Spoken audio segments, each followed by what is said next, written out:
मित्रों, आपका हार्दिक स्वागत है। भारतीय जनता पार्टी के राष्ट्रीय महामंत्री आदरणीय दुष्यंत कुमार गौतम जी आप सबके बीच उपस्थित हैं। आदरणीय गौतम जी से आग्रह है कि आप सबको संबोधित करें।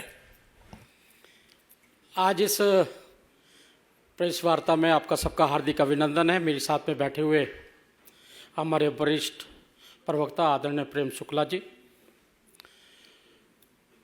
बंधु, जिस प्रकार से बाबा साहब डॉक्टर भीमराव अंबेडकर जी ने दलितों, पिछड़ों, ओबीसी के लिए वो मुख्य धारा में है, एक आरक्षण का प्रावधान रखा, लेकिन कांग्रेस लगातार उस पर कुटारघात करती रही।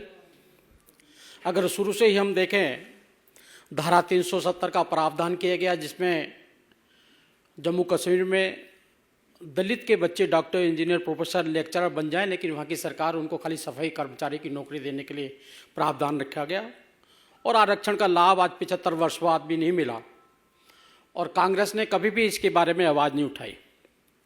उसके बाद जवाहरलाल नेहरू जी ने 27 जून 1961 को एक पत्र लिखा मुख्यमंत्रियों को और उसमें स्पष्ट शब्दों में उन्होंने कहा, मुझे किसी भी तरह का आरक्षण नापसंद है, खासकर सेवाओं में। मैं ऐसे किसी भी चीज़ के सख्त खिलाफ हूँ जो अकुशलता और दोयम दर्जे के मानकों को जन्म देती है। इसलिए मैं कहता हूँ कि वे जन्म से ही इसके आरक्षण के खिलाफ हैं। और यही नहीं है, लगातार कांग्रेस के और कांग्रेस के द्वारा नेताओं के द्वारा आपने देखा होगा, देश के केंद्र सरकार के 1 रुपये से लेकर जितना भी प्रावधान केंद्रीय यूनिवर्सिटियों को होता है, तो केंद्र की योजना होता है, उसको भी उनको लागू करना होता है। लेकिन अलीगढ़ मुस्लिम लीग, जामिया इस्लामिया के अंदर जो कि सारा पैसा खर्च केंद्र सरकार का होता है, लेकिन वहाँ पे संविधान की कोई मर्यादा नहीं रखी गई, वो आरक्षण बिल्कुल नाम मात्र कुछ भी नहीं दिया गया और इसके लेके भी कांग्रेस ने संघर्ष भी नहीं किया, क्योंकि वो दलित विरोधी का उनका जो आचरण रहा है। और उसके बाद में देखेंगे आप 2000 के बाद में, जब इनकी 2004 के बाद में सरकार आ गई और उसके बाद में रंगनाथ मिश्र आयोग बनाया गया, उसके द्वारा SC, ST, OBC को, धर्म परिवर्तित मुस्लिम को आरक्षण का प्रावधान और अनुजाति वर्ग के अंदर आरक्षण का प्रावधान ऐसे एक षड्यंत्र रचा गया। ST में ऑलरेडी मुस्लिमों को आरक्षण है। अभी कर्नाटक में आपने देखा कि वहाँ पर जहाँ इनकी सरकार आती है, वहाँ पर सभी मुस्लिमों को OBC बनाकर आज OBC में उनको आरक्षण दिया गया, OBC के आरक्षण पे कुटारघात किया गया। ये लगातार सरकारों द्वारा होता रहा है। और खासकर एक बड़ा, जब देश आज़ाद हुआ था, योगेंद्र मंडल के साथ में लाखों लोग पाकिस्तान गए थे, वेस्ट बंगाल गए थे और वहाँ के जिन्ना जी ने उनको लॉ मिनिस्टर भी बनाया था। संविधान बनाने के लिए उनको कहा गया था कि आप यहाँ पे आइए, आपको आदर सम्मान, लेकिन वहाँ पर किसी भी दलित, जो लाखों लोग गए थे, किसी को भी उनको जो आदर मिलना चाहिए था, आदर तो अलग बात है, उनकी हत्या की गई, बलात्कार किए गए, उनका धर्म परिवर्तन किया गया, वो सारे भागकर हिंदुस्तान आ गए। आज CA के माध्यम से, जो उस समय के आज़ाद भारत के अंदर तत्कालीन प्रधानमंत्री हों, चाहे गृह मंत्री हों, अपने महात्मा गांधी, डॉक्टर अम्बेडकर, सब ने कहा था कि उनको हम नागरिकता देश की देंगे, लेकिन आज CA लागू होने के लगातार उनको लटकाते रहे और देश उसको लागू करने की बात करता है तो उसका लेकर विरोध करने के लिए वो खड़े हो जाते हैं। और इस प्रकार से डॉक्टर भीमराव अंबेडकर जी से लगातार उनका 36 का आंकड़ा रहा कांग्रेस से, और कांग्रेस ने 36 के आंकड़े के कारण ही डॉक्टर अंबेडकर जी को मंत्रालय से इस्तीफा भी देना पड़ा और उनको इतना उसका खामियाजा भुगतना पड़ा कि 1952 में जब पहला चुनाव हुआ था, कोई बड़े राजनीतिक दल नहीं थे, कांग्रेस ही बड़ा राजनीतिक दल था, आज़ादी से निकल कर आए थे, कोई विरोध नहीं था कांग्रेस का, लेकिन डॉक्टर भीमराव अंबेडकर जी के अगेंस्ट चुनाव का प्रचार कर कैंडिडेट खड़कर जवाहरलाल नेहरू जी ने उनको हराने का काम किया। और ऐसे 1953 में भी बाई इलेक्शन भंडारा का हुआ, उसके अंदर भी उनको सदन में नहीं जाने दिया। इतनी पीड़ा और तकलीफ डॉक्टर अंबेडकर जी से और उनके अनुयायियों से थी कि उनको भारत रत्न लेने के लिए, आप देखेंगे इंदिरा गांधी को 1971 में भारत रत्न दे दिया गया, जीते जी भारत रत्न दिया गया। जवाहरलाल नेहरू जी को 1955 में जीते जी भारत रत्न दे दिया गया। राजीव गांधी को डेथ होते ही 1991 में भारत रत्न दिया गया, लेकिन डॉक्टर भीमराव अंबेडकर जी को भारत रत्न देने के लिए गैर कांग्रेसी सरकार का इंतजार करना पड़ा। उनको 14 अप्रैल 1990 पे जब जनता दल की सरकार थी, इसमें अटल जी और अडवाणी जी मंत्री थे, तब उनको भारत रत्न देने का काम किया। और ये नहीं है, आप देखें उनका अंतिम संस्कार दिल्ली में होना चाहिए था, दिल्ली में वो रहते थे, लेकिन अंतिम संस्कार उनको दिल्ली में नहीं करने दिया गया। उनका जहाँ पर वो रहते थे 26 अलीपुर रोड को बड़े बड़े नेताओं ने, उस समय के तत्कालीन जितने भी बड़े बड़े नेता रहे हैं, उन्होंने सबने कहा था इसको स्मारक घोषित किया। आपने बड़े बड़े एकड़ों जमीन लेकर स्मारक अपने बना रखे हैं, डॉक्टर अम्बेडकर का स्मारक इसको बनाइए, लेकिन नहीं बनाया गया। अटल जी की सरकार है, उन्होंने उसको अधिकृत कर कर उसके मुंह मांगे, क्यों किराए पर रहते थे, मुंह मांगे पैसे देने के बाद में उसको एक बहुत बड़ा संग्रहालय बनाने का काम किया। लेकिन दुर्भाग्य जब होता है कि वो सामान जो दैनिक जरूरत की चीज़ें थी, जो डॉक्टर अम्बेडकर जी यूज़ किया करते थे, टाई पहना करते, बैरिस्टर थे, हैट डाला करते थे, टाइपराइटर था उनका, स्टोव था उनका, ऐसी सारी 400 चीज़ों को उनको बाहर फेंक दिया गया। और उनके सहायक थे नानक रत्तो जी और अजगले जी, उसको लेकर नागपुर से 35 किलोमीटर दूर चिंचोली है, वहाँ लेकर गए। और आज आज़ादी के बाद भी वो जिस प्रकार से दीमक खा गई टाइयों को, सब सड़ गया उनको, लेकिन केंद्र सरकार ने कभी परवाह नहीं की। जहाँ तक लाल बहादुर के गुलाब की तो परवाह की, जवाहरलाल नेहरू जी के गुलाब की तो परवाह की, सारी चीज़ें उनकी संभाल कर रखी। डॉक्टर अम्बेडकर जी के संभाल कर उन्होंने कभी नहीं रखी। इसके मैं फोटोग्राफ, क्योंकि मुझे जाने का मौका भी मिला, मैं आपको दिखाऊंगा। ये टाई है जो बैरिस्टर वो बैरिस्टर के कोट पहना करते थे, ये उनके देने की ज़रूरत चीज़ें हैं। ये मैं आपको सारा दिखाऊंगा। ये टाइपराइटर जैसे संविधान लिखा गया था, स्टोव है, क्योंकि वो शुगर के मरीज भी थे तो काम मेहनत के को इनके, ये भगवान बुद्ध की मूर्ति है जिसके सामने उन्होंने बुद्ध धर्म अपनाया था। ये कुर्सी और चेयर से सारी चीज़ें 400 सामान है ऐसा जो आज नागपुर के अंदर सड़ रहा है, लेकिन हमारी सरकार ने आज 13 एकड़ जमीन लेकर बहुत बड़ा संग्रहालय बनाने का काम किया है। और यही नहीं है, अगर आप देखेंगे तो आप बड़े बड़े लोगों की समाधियाँ देखते हैं, यहाँ पर गांधी जी की समाधि देखते हैं, नेहरू जी की समाधि देखते हैं। हमारे बच्चे भी पूछते हैं कि दलित समाज से हूँ कि पापा ये सबकी समाधियाँ देखते हैं, अम्बेडकर की समाधि कहाँ है? लेकिन अम्बेडकर की समाधि आपको कहीं नहीं मिलेगी, क्योंकि उनका संस्कार दिल्ली में नहीं होने दिया, दादर में हुआ था, चेत भूमि के अंदर। और वहाँ पे छोटा सा एक शमशान भूमि के बाहर एक गुंबद सा बना हुआ था। आज मैं गौरव के साथ कह सकता हूँ कि देश के प्रधानमंत्री नरेंद्र मोदी जी ने इंदू मिल जो 10 एकड़ का बंद पड़ा हुआ था, वहाँ पर आज उनकी समाधि बनाने का काम उन्होंने किया है। और इसके साथ साथ आप देखेंगे कि बार बार ये कहते हैं संविधान बदल देंगे, संविधान बदल देंगे।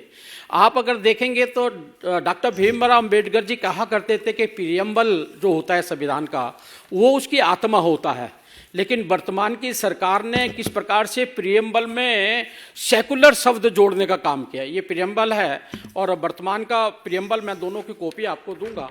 एक 1976 के अंदर डॉक्टर भीमराव अम्बेडकर संविधान के प्रियम्बल में सेकुलर जोड़ा गया, जो सबसे बड़ा संविधान के साथ में कुठार घात करने का काम किया। और आज देश के प्रधानमंत्री नरेंद्र मोदी जी जिस प्रकार से देश का उत्थान करने का काम कर रहे हैं और देश को आगे बढ़ाने का काम कर रहे हैं, और उन्होंने कहा है, खुद स्वयं भी अनेक भाषणों में किया है, कहा है उन्होंने कि जब तक मैं जीते जी हूँ कोई भी आरक्षण खत्म नहीं कर सकता, और इसलिए आरक्षण पे कोई कुठारघात भी नहीं कर सकता। जहाँ देश के प्रधानमंत्री आरक्षण के साथ में दलितों को, पिछड़ों को, गरीबों को, उन्होंने कहा अपने लाल किले से भाषण में कहा कि मैं गरीबों को, दलितों को नौकरी मांगने वाला नहीं, नौकरी देने वाला बनाना चाहता हूँ। और बैंक उसी में कहा था, 1.25 लाख बैंक की ब्रांचों को कहा था कि आप दलितों को, पिछड़ों को, ओबीसियों को, इन सबको 1.25 लाख ब्रांच एक व्यापक को एक व्यावसायिक बनाने का काम करेंगे। वहीं डिक्की जैसी जो दलित चैम्बर्स है, जो उसको भी 200 करोड़ रुपया दिया गया कि आप दलितों को उत्थान करने का काम करेंगे। लेकिन हम देखते हैं वहीं कांग्रेस इंडिया अलायंस लगातार आज जो उनकी मंशा दिखाई देती है, उन्होंने जब उनकी सरकार थी उन्होंने एक क्रीमी लेयर का विषय आरक्षण में चलाया था कि क्रीमी लेयर के माध्यम से आरक्षण को समाप्त कर देना चाहिए। जिनको आरक्षण एक बार मिल गया है, संसाधन पूर्ण हो गया तो ख़त्म करना चाहिए। लेकिन मुझे लगता है कि जो आज बात करते हैं ये सेक्टरी नहीं है। जब आपने संसाधन आप देंगे नहीं, उसे एक कदम से दूसरे कदम पे नहीं बढ़ने देंगे तो कहाँ से बढ़ेंगे, उसका परिणाम आज दिखाई भी देता है। आज जिस प्रकार से कांग्रेस आर्थिक सर्वेक्षण की बात करती है, ये क्रीमी लेयर जो उनके शासन में निकल गई थी उसी का ही प्रारूप है। आर्थिक सर्वेक्षण कराकर वो कहीं ना कहीं दलितों का, पिछड़ों का जो थोड़े बहुत संसाधन उन पर इकट्ठे हुए हैं, जिसमें कहा देखा होगा आपने 2012 के अंदर एक डिबेट पार्लियामेंट में हुई थी, 32 रुपये कमाने वाला अमीर है। उन अमीरों के सबके संसाधनों को लेकर जो सैम पित्रोदा ने कहा है कि 45% उनको सरकार को ले लेने चाहिए और लेकर उन संसाधनों को, जो मनमोहन सिंह जी ने कहा है कि उन संसाधनों को माइनॉरिटी को बांट देना चाहिए, ऐसा षड्यंत्र लगातार ये सरकार कर रही है। और आज पीड़ा देख सकते हैं कि आज़ादी के 75 वर्ष बाद भी डॉक्टर अंबेडकर का आरक्षण नहीं होता और उनको बचाने का प्रावधान नहीं होता। तो आज जिस प्रकार से आपने देखा होगा, नरेंद्र मोदी जी जैसे इनको कहा जा रहा है कि आप तेली होने के नाते आपने कैसे राम मंदिर का आपने उद्घाटन कर दिया। इतनी छुआछात इतनी इंडिया अलायंस के अंदर जो बढ़ गई है, ये अगर संविधान और आरक्षण नहीं होता, मुझे लगता है कि ये जो उनकी नीयत थी शुरू से लेकर अब तक, वो साफ साफ दिखाई देती है। धन्यवाद। मित्रों, कोई प्रश्न हो तो आप पूछ सकते हैं। ये मैं आपको ये कॉपी सारी दूंगा, ये फोटोग्राफ्स हैं, आप चाहें तो उसको ले सकते हैं, सारी चीज़ें हैं। आज हमारी 13 एकड़ के अंदर वहाँ पे बहुत बड़ा हम बना रहे हैं उसको।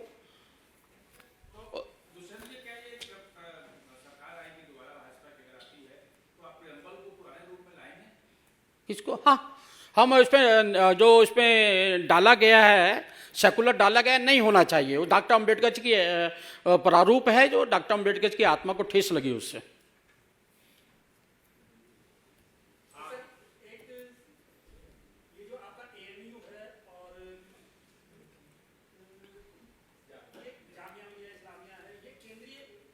केंद्रीय यूनिवर्सिटी है ये जी।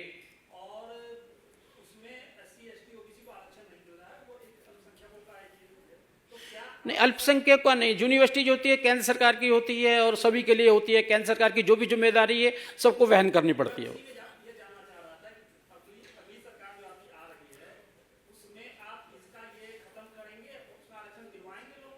इसके लिए प्रारूप बनाएंगे, उसके लिए पूरा प्रयास करेंगे, उनको आरक्षण मिलना चाहिए दलितों के लिए। इसके हम पहले भी संघर्ष करते रहे। रघुनाथ मिश्र की रिपोर्ट आई थी, उसके बाद भी हमने आंदोलन किया था, इस कारण से वो रुकी थी।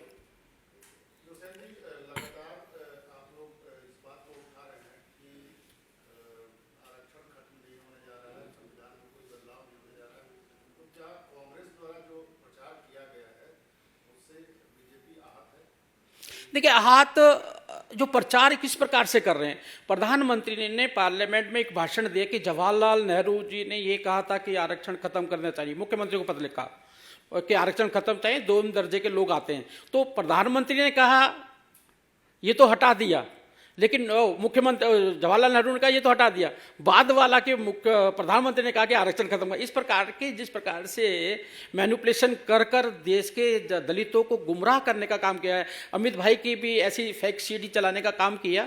ये जो गुमराह करने का काम करते हैं, ये कहीं ना कहीं मुझे लगता है देश को गुमराह ही नहीं करते, दलितों के हितों की रक्षा भी नहीं करते ये लोग।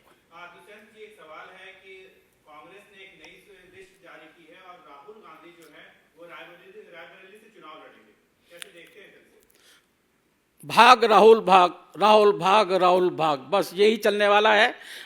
अमेठी से वायनाड गए, वायनाड वालों को धोखा दिया, गद्दारी की उनके साथ में, वहाँ से वो हार रहे हैं इसके कारण से। और आज अमेठी ना करके रायबरेली आ गए हैं।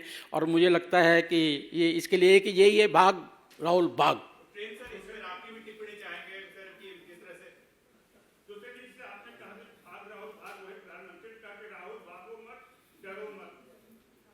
अब बच्चा है, उसकी हौसला अफजाई तो करनी पड़ती ना।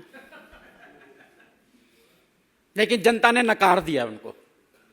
ये साफ साफ दिखाई देता है। वो लड़की हूं, लड़ सकती हूं, उसका भी हौसला कितना खराब खत्म हुआ है, ये भी आप देख सकते हैं।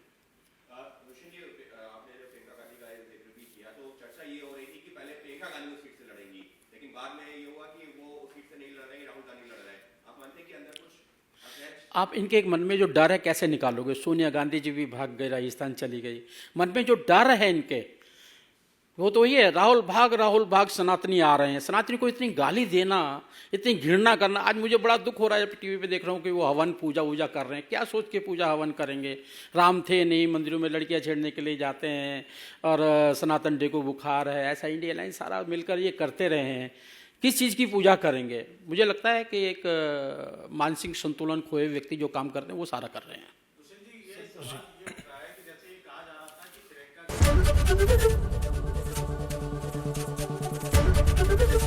एबीपी गंगा, खबर आपकी, जुबान आपकी।